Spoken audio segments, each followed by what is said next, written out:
예전에 그 CBS 뉴스에서 가나안 성도, 그러니까 교회, 하나님 믿는데 교회를 떠나 있는 성도들을 취재한 영상이 있었는데, 거기에 어떤 청년이 나와서 이런 말을 했어요. 저는 그게 몇 년 전인데도 되게 기억에 남아요. 뭐라고 했냐면은, 한국 교회는 겨울철 가로등 같아요. 무슨 말이냐면, 그 뒤에 말을 들으면 알아요. 되게 따뜻해 보이지만 가까이 가면 차갑다고. 겨울철 가로등이 따뜻해 보이잖아요. 근데 가까이 가면 차가워 보인다는 거예요. 사람들이 기독교를 거부하는 가장 큰 표면적 이유, 진짜 이유 말고 가장 큰 표면적 이유 중에 하나가 기독교인들의 불친절 또는 무례함이라고 합니다. 기독교인들의 불친절 또는 무례함. 근데 그거는 저도 동의가 돼요. 기독교인들이 은혜로 구원받았는데도 불구하고 은혜로 살지 않는 것 같아요. 그래서 특히 누군가가 좋지 않은 일을 당했을 때 제가 그 말 하지 말라고 계속 말씀드리잖아요. 아이, 하나님 뜻이 있을 거야. 하나님 뜻이 있을 거야. 저는 장애인들이 그 일을 정말 많이 당했다는 말을 들었어요. 그러니까 태어날 때부터 장애가 있어서 차별을 당하면서 힘들게 사는데, 교회 다니는 사람들이 오히려 그런다는 거예요. 야, 다 하나님의 큰 뜻이 있을 거야. 그러니까 너 그 장애로 태어난 것도 감사해. 이거를 우리가 정말 못된 거잖아요. 그렇게 말하면 안 되잖아요. 누군가에게 나쁜 일이 생겼을 때 기독교인이 해야 할 가장 좋은 일은 저는 옆에 있어주는 거라고 생각합니다. 옆에 있어주고 울 일이 있으면 같이 울어주고 그래야 되는데, 그 쓸데없는 말들을 하는 거예요. 마치 그 성경에 나오는 그 욥의 친구들처럼 하나님 뜻이 있을 거야. 있겠죠. 그걸 당사자가 모를까요? 무례한 것 같아요. 기독교인들이 정말로.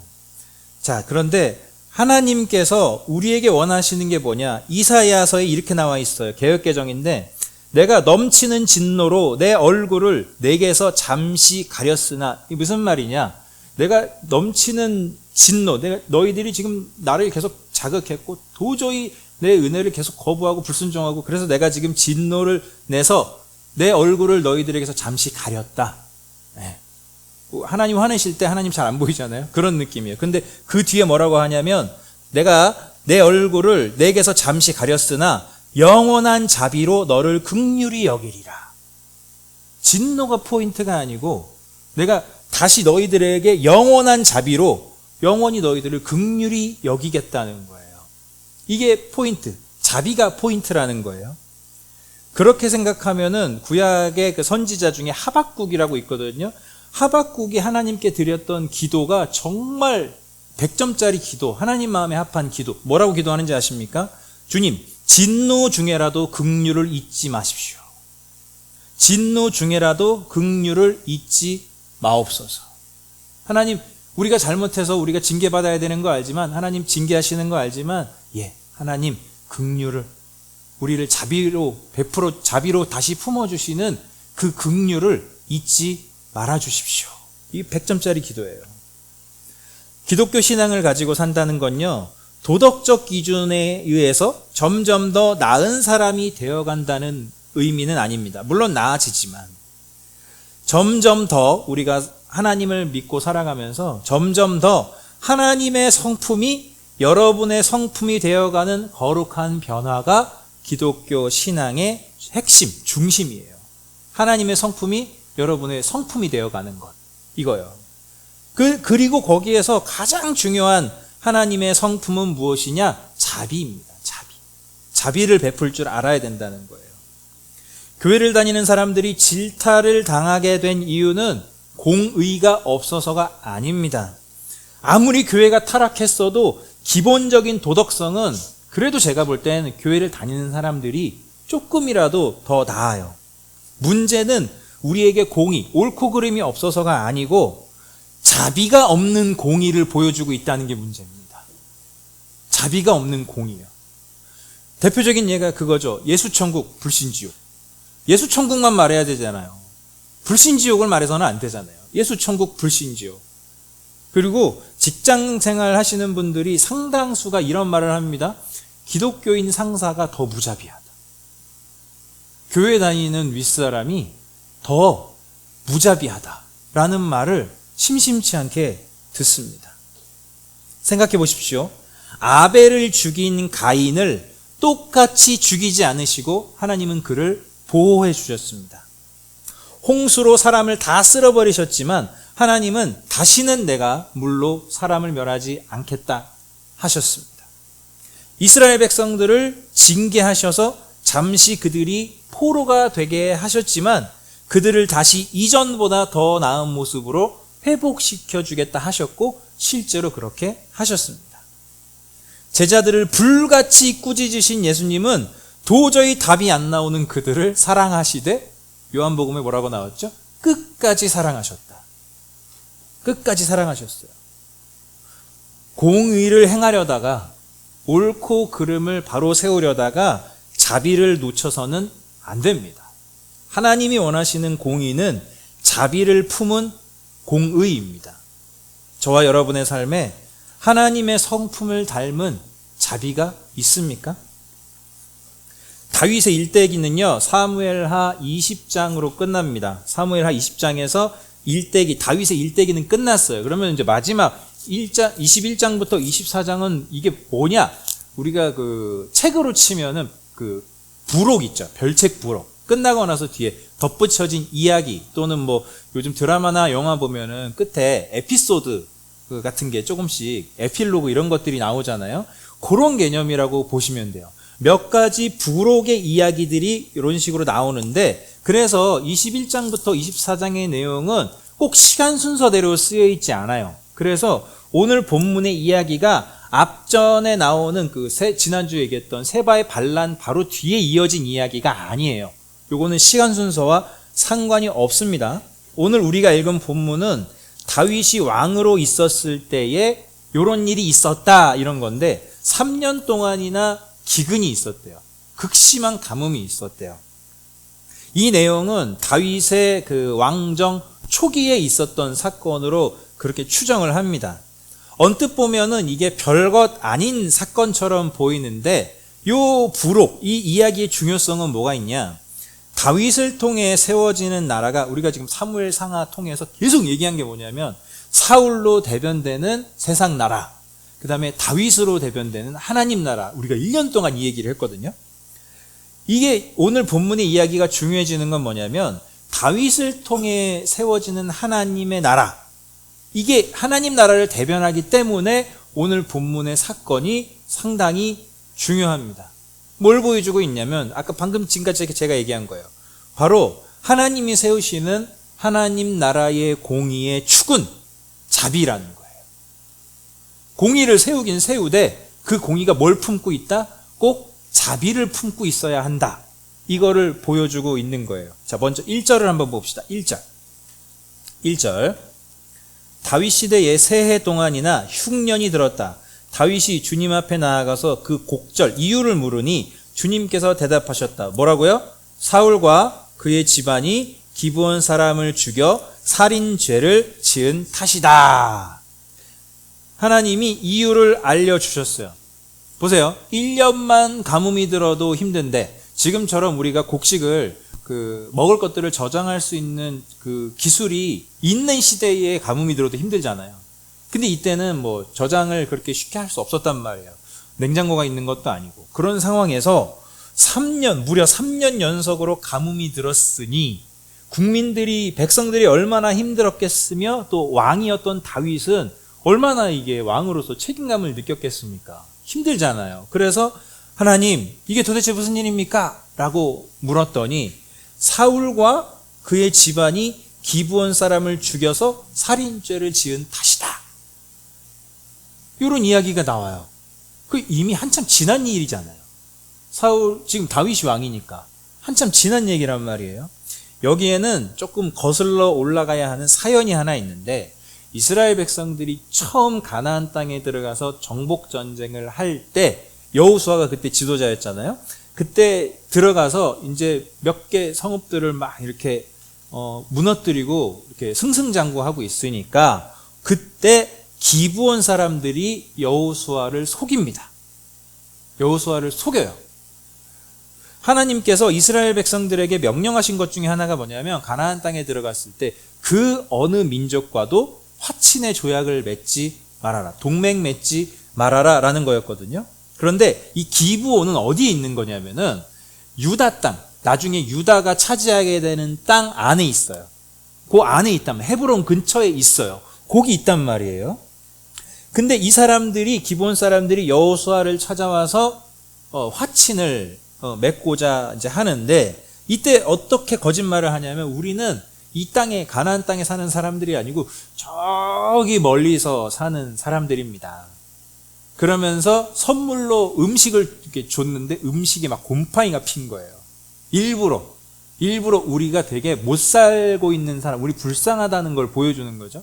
일부러 곰팡이가 난 음식을 주고 그 다음에 본인들의 행색, 옷을 어떻게 입냐면 마치 노숙자처럼 정말 불쌍한 사람인 것처럼 위장을 합니다. 그랬더니 여호수아는 의심하지 않죠. 당연히 이건 자비를 베풀어야 된다라고 생각해서 알았다. 내가 뭐 너희가 이 땅에 사는 것도 아니고 멀리서 사는데 혹여나 우리가 너희들을 해할까 봐 온 거니까 그리고 행색을 보니 참 딱하구나.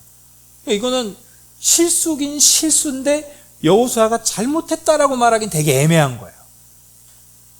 지금처럼 알았어 하고 갑자기 SNS에서 확인해보고 이런 거 아니잖아요. 그러니까 이거는 애매한 실수 아닌 실수를 하게 된 거예요. 하지만 며칠 안 지나서 딱 3일 만에 그들의 정체를 알게 됩니다. 니네 어떻게 나를 그렇게 속일 수가 있냐. 근데 문제가 뭐냐면 이미 하나님의 이름으로 자비를 베풀기로 약속을 맺었으니 이건 함부로 파기할 수가 없는 거예요. 하나님의 이름으로 약속을 했으니까. 다만 괘씸죄를 적용을 합니다. 이런 게 딱 괘씸죄예요. 괘씸죄를 적용해서 어떤 룰을 적용했냐면 너희들은 우리 성전에 와서 우리 성전 안에서 그냥 노예로 있어라. 그러니까 노예로 부리게 되는 거예요. 다만 그래도 그 기브온 사람들의 입장에서는 상당히 좋은 결과를 얻은 거죠. 왜? 멸망당하지는 않은 거니까. 멸망당하지는 않고 그래도 그 이스라엘의 보호 안에서 살게 되는 거죠.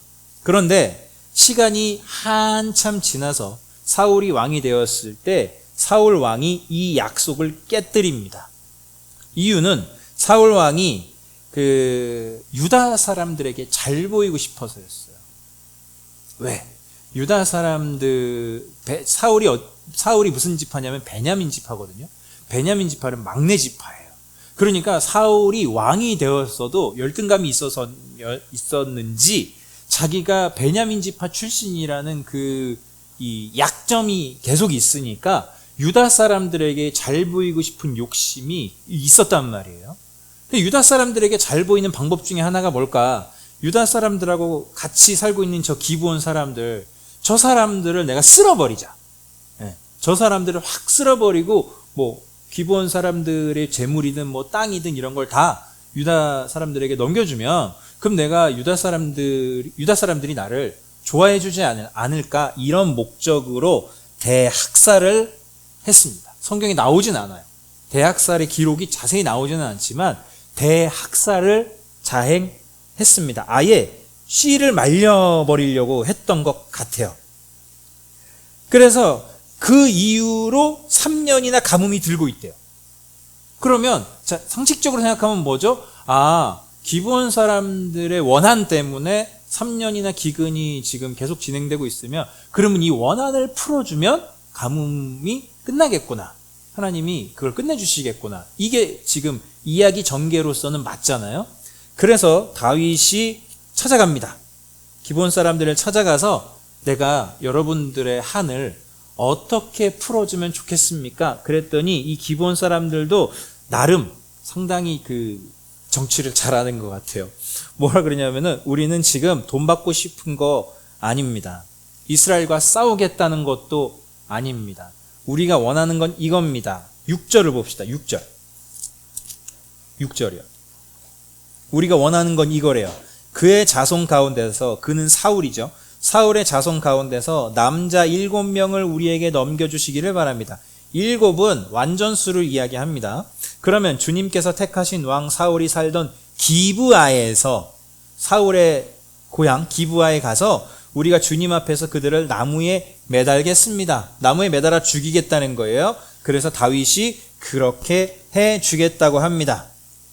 사울의 자손 중에 남자 7을 내어달라. 그러면 그 7을 사울의 고향인, 사울의 홈그라운드인 기브아에 가서 나무에 매달아 죽여서 우리도 상당한 위로를 받겠다라고 하는 거예요.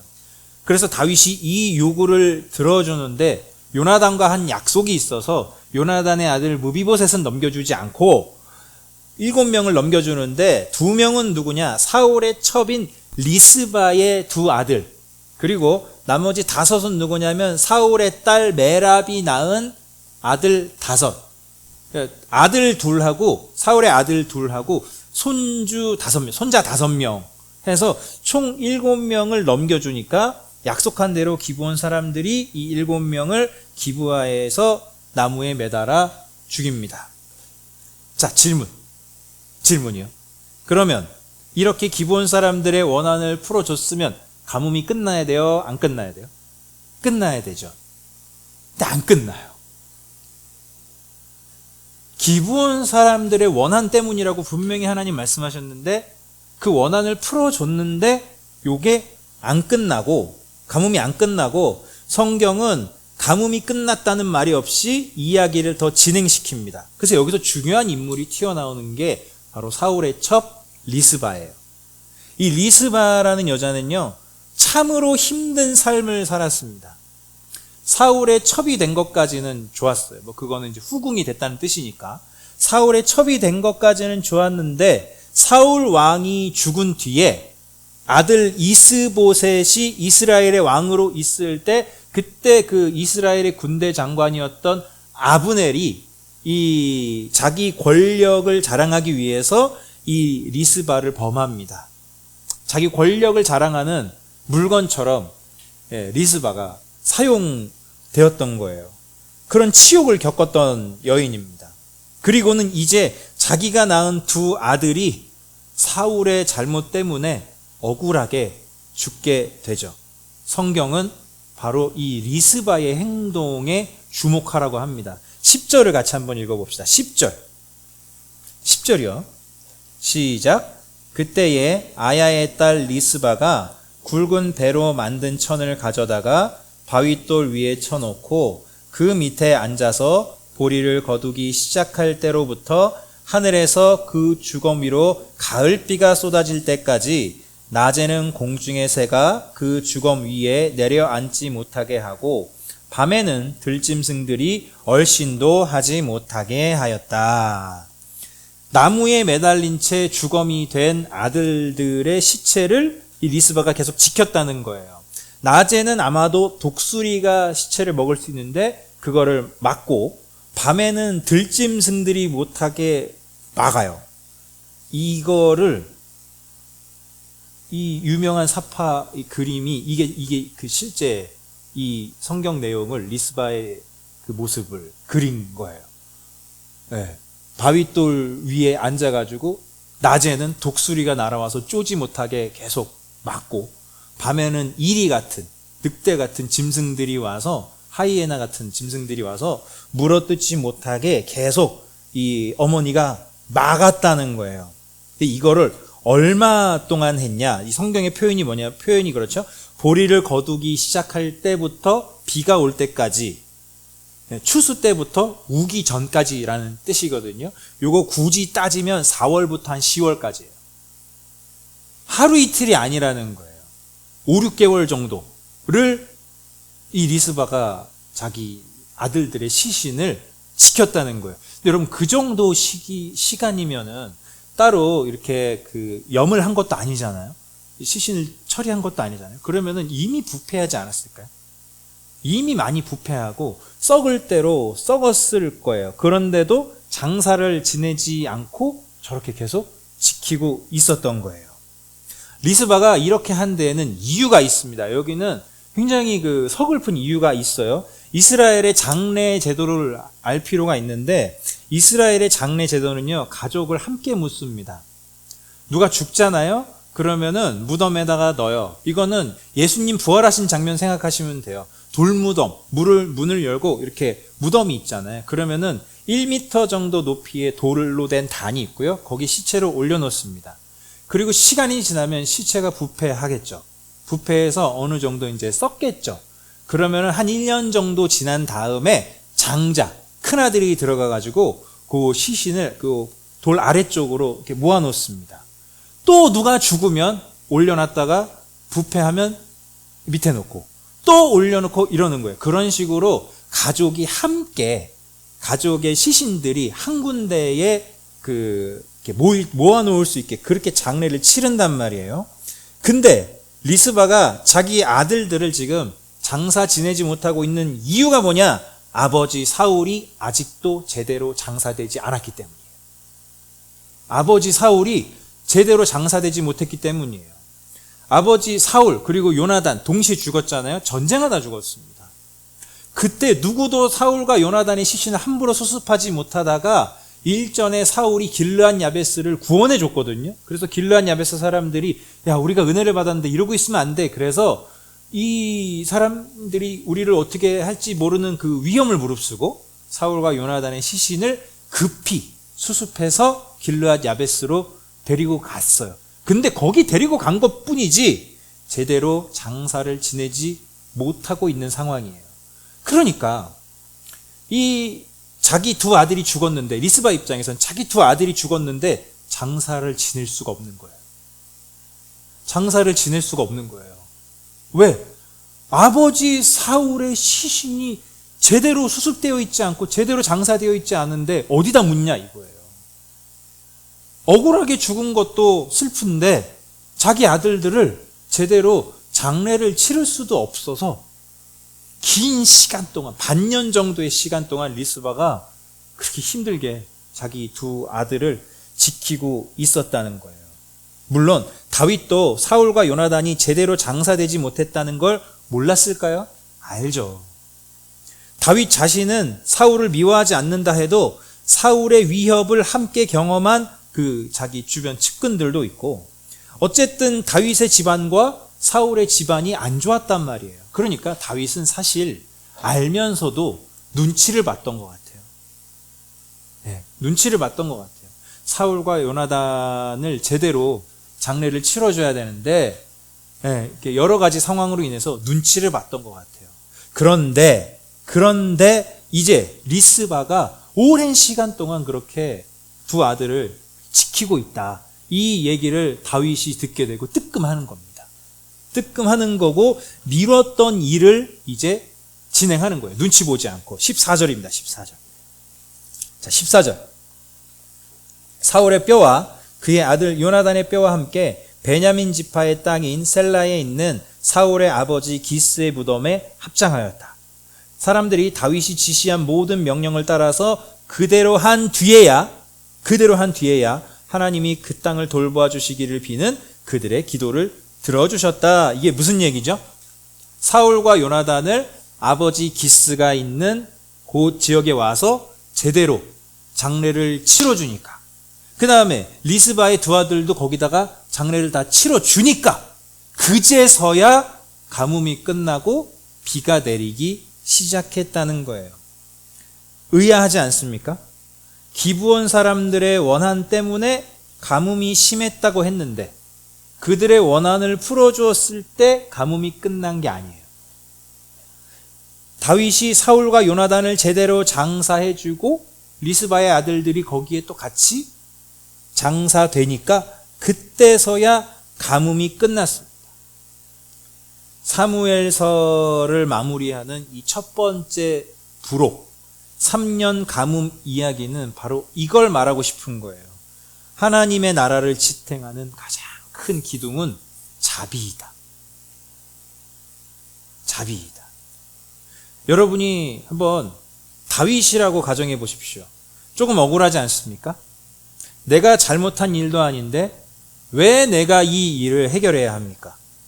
그리고 가뭄의 원인이 기브온 사람들의 원한 때문이라면서 그 원한을 풀어주었을 때 가뭄이 끝난 게 아니고 리스바의 구슬픈 모습을 본 다윗이 사울과 요나단의 시신을 제대로 장사해 주니 그때서야 가뭄이 끝났습니다. 이렇게 말하고 있는 것 같아요, 우리한테. 자, 지금까지 사무엘서를 쭉 보면서 지금까지 내가 원하는 하나님 나라의 모습을 잘 보았지? 너희처럼 자격 없는 사람 다윗을 통해서도 내가 반드시 하나님의 나라를 세워간다는 거 이제 알았지? 그런데 말이야, 착각하면 안 돼. 착각하면 안 돼. 이걸 꼭 기억해야 돼. 내가 원하는 나라는 단지 공의만 있는 나라가 아니야. 옳음만 세우는 나라가 아니야. 내가 원하는 나라는 자비를 품은 공의가 사람다움의 기준이 되는 나라야. 이 얘기하고 있는 거예요. 원한을 푸는 옳고 그름의 문제, 이게 다가 아니라, 그게 다가 아니라 결국에는 하나님의 자비가 드러나야 한다는 거예요. 하나님의 자비가 드러나는 공의가 진짜 하나님 원하시는 하나님 나라의 핵심이라는 거예요.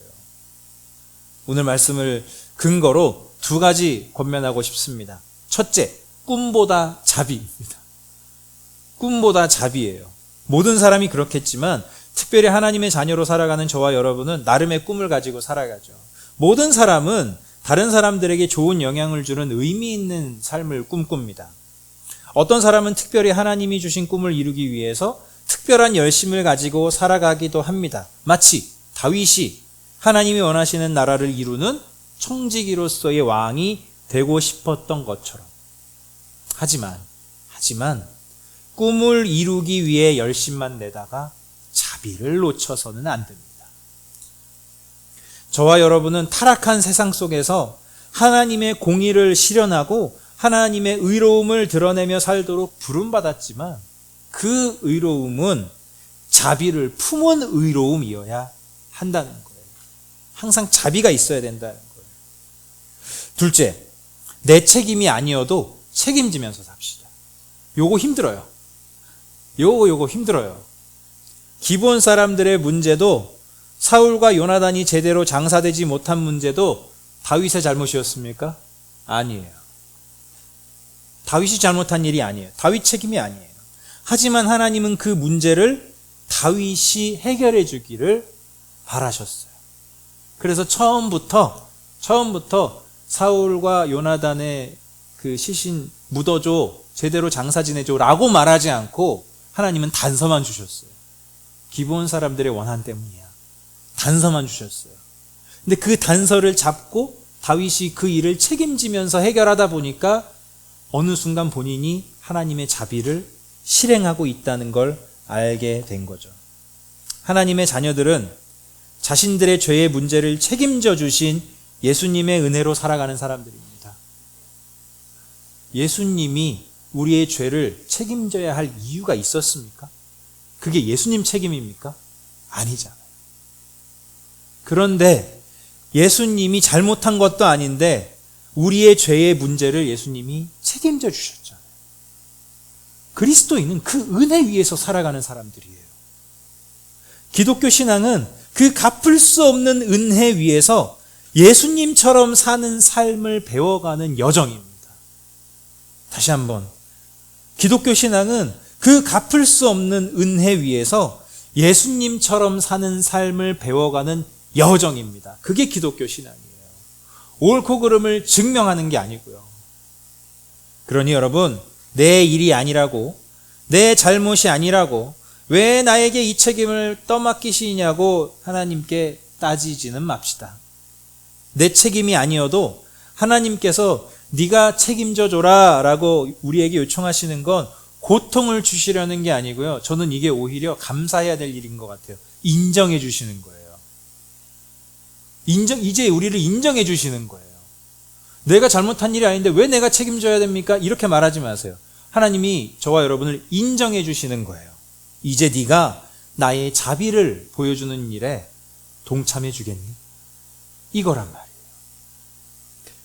호세아서에 이렇게 기록되어 있습니다. 나는 인애를 원하고 제사를 원하지 아니하며 번제보다 하나님을 아는 것을 원하노라.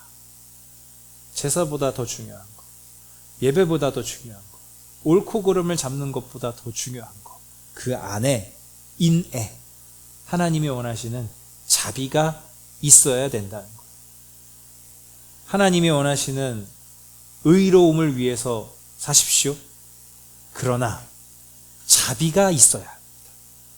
자비가 있는 하나님의 의로움을 실천할 줄 아는 저와 여러분이 되시기를 축원합니다. 말씀 생각하면서 같이 기도합니다.